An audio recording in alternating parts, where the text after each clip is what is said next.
आज मैं horror thriller movie the inheritance को एक्सप्लेन करूंगी। मूवी एबरनेथी मैंसन को दिखाते हुए स्टार्ट होती है, जहां पर चार्ल्स एबरनेथी नाम के आदमी ने अपने चारों बच्चों को बुलाए थे अपने 75वें जन्मदिन से एक दिन पहले। अब हम हैना और उसकी हस्बैंड को देखते हैं। हैना का हस्बैंड चार्ल्स का बेटा है। ये चार्ल्स से मिलने जा रहे हैं। अब ये दोनों एबरनेथी मैंसन पर पहुंच जाते हैं, जहां चार्ल्स के 3 और बच्चे भी थे, जहां बड़ा बेटा चार्ल्स जूनियर मतलब सीजे, मेडलिन और छोटी बेटी कैमी और हैना का हस्बैंड ड्रू। यहाँ सीजे और मेडलिन ये दोनों ट्विंस थे जो अपने डैड के बिजनेस के अलग अलग ब्रांचेज संभालते हैं। ड्रू चैरिटी वाले ब्रांच देखता है और कैमी सोशल मीडिया इन्फ्लुएंसर है। यहाँ सीजे और मेडलिन हैना को देखकर खुश नहीं होते क्योंकि ये एक फैमिली गैदरिंग थी। अब ये सब अंदर जाते हैं और सभी ऊपर जाते हैं और उनके डैड से मिलते हैं, जो हैना को देखकर कहता है कि मैंने सिर्फ बच्चों को बुलाया था। अब वो इनसे कहता है कि आज रात 12 बजे मैं मरने वाला हूँ, कोई आएगा और मुझे मार देगा। मैंने बिजनेस के लिए बहुत गलत किए हैं, इसी वजह से कोई मुझे मारने वाला है।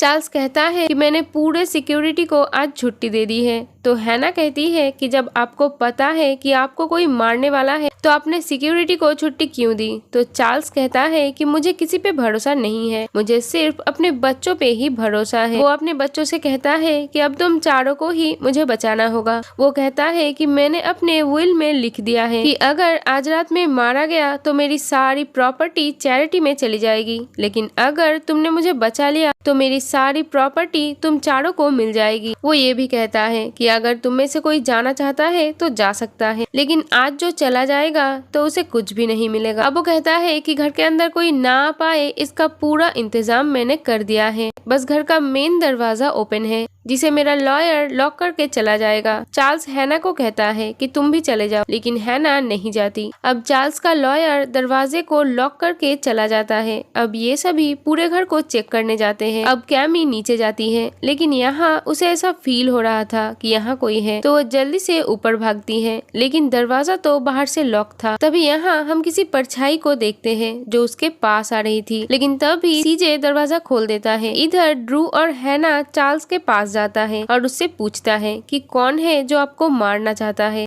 तो चार्ल्स कहता है कि बहुत पहले मैंने किसी के जान के बदले एक डील की थी, इसी के वजह से ये सब हो रहा है। इधर सीजे के साथ भी कुछ अजीबोगरीब चीजें हो रही थी। इधर कैमी अपने वीडियो रिकॉर्ड कर रही थी, लेकिन तभी उसे कोई दिखाई देता है तो वो उसके पास जाती है, लेकिन वो गायब हो जाती है। अब तभी यहाँ कोई आता है और उसे मार डालता है। इधर ड्रू और हैना सीजे और मेडलिन के पास आके कैमी के बारे में पूछता है, तो ये सभी उसे ढूंढने लगते हैं। जब ये पुल के पास जाते हैं, ये देखते हैं कैमी को किसी ने मार दिया था। ये देखकर सीजे और मेडलिन को लगता है कि ये एक एक्सीडेंट था, शायद कैमी नशे के हालात में गिर गई थी, लेकिन ड्रू और हैना को तो लगता है कि कैमी को किसी ने मारा है। अब चारों चार्ल्स को कैमी के लाश के पास ले आता है। तो चार्ल्स कहता है कि मुझे इस रात के बारे में सपने आते थे, जैसे कि कोई आत्मा मुझे मारना चाहता है। वो कहता है कि तुम लोगों को मुझे बचाना होगा, और वो ये भी कहता है कि अब कैमी का हिस्सा हैना को मिलेगा। चार्ल्स लाइब्रेरी में चला जाता है।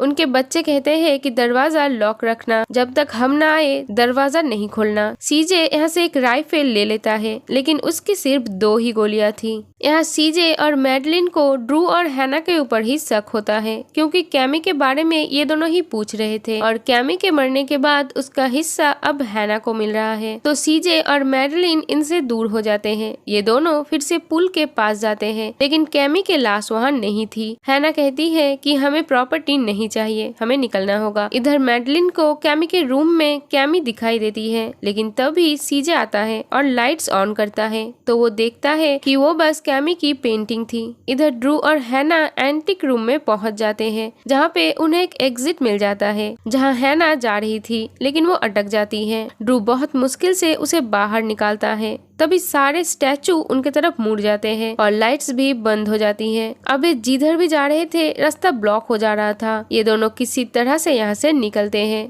तभी इन्हें उस किलर आत्मा की एक झलक भी दिखाई देती है। अब तभी इन्हें फैमिली नॉक सुनाई देता है, जो वर्ल्ड के पास से आ रही थी। तो ये दोनों वर्ल्ड के अंदर चले जाते हैं। अभी सीजे वर्ल्ड का दरवाजा बंद कर देता है। जल्दी ही वहाँ की ऑक्सीजन भी खत्म हो जाएगी, तो ये दोनों मर जाएंगे। लेकिन ड्रू और हैना को पता ही नहीं होता दिया कि सीजे ने दरवाजा बंद किया है। तभी सीजे और मैडलिन को भी फैमिली नॉक सुनाई देता है। तभी वहाँ इन्हें एक परछाई दिखाई देता है। वहाँ मैडलिन को पैरों के निशान भी दिखाई देता है। तभी मैडलिन को वो आत्मा कैमी के रूम में ले जाती है। वहाँ पैरों के निशान कैमी के पेंटिंग के तरफ जा रही थी, तो मैडलिन पेंटिंग के सामने जाती है कि तभी कैमी पेंटिंग से बाहर निकल आती है। अब तभी यहाँ सीजे आ जाता है, तो कैमी उसके सामने आ जाती है। हम देखते हैं कैमी के सर से जो खून निकल रहा था वो तो हवा में तैर रहा था, वो नीचे नहीं गिर रहा था। सीजे उसे गोली मार देता है। कैमी मुस्कुराते हुए गायब हो जाती है। सीजे देखता है कि गोली तो असल में मैडलिन को लगी है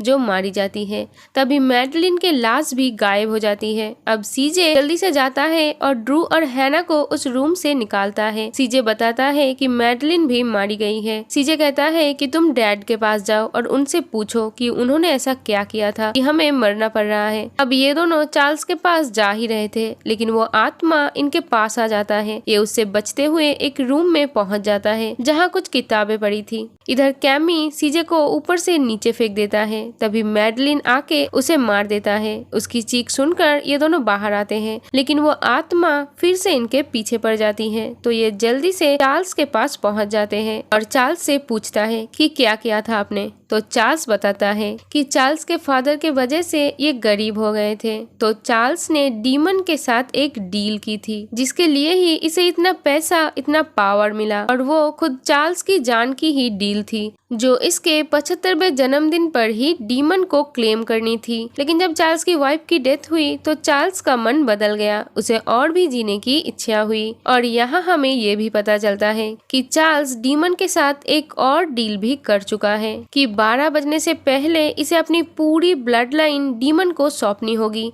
तभी ये बचेगा। ये अपने जान के बदले अपने ही बच्चों को डीमन को सौंप दिया। तभी वो ड्रू को गोली मार देता है। वो हैना को कहता है कि मैंने तुम्हें जाने का मौका दिया था पर तुम नहीं गए और अब तुम मरोगे। ये कहते ही वो हैना पर गोली चला देता है, लेकिन हैना बचकर भाग जाती है। उसे नीचे वही राइफल मिलता है जिसमें सिर्फ एक गोली थी। हैना वो चार्ल्स को शूट कर देती है। मरते मरते चार्ल्स कहता है कि एक एवर्नेथी को बचना था, तो हैना कहती है कि अब डील डन है, तुम्हारी ब्लड लाइन खत्म, अब सिर्फ एक एबर्निटी ही बच गया है। मतलब हैना प्रेग्नेंट थी। अब वो यहाँ से चली जाती है। अब डीमन आकर चार्ल्स को ले जाता है। मॉर्निंग में लॉयर आकर दरवाजा खोलता है, तो हैना यहाँ से चली जाती है और ये मूवी यहीं पर खत्म हो जाती है। Thank you for watching. Bye bye.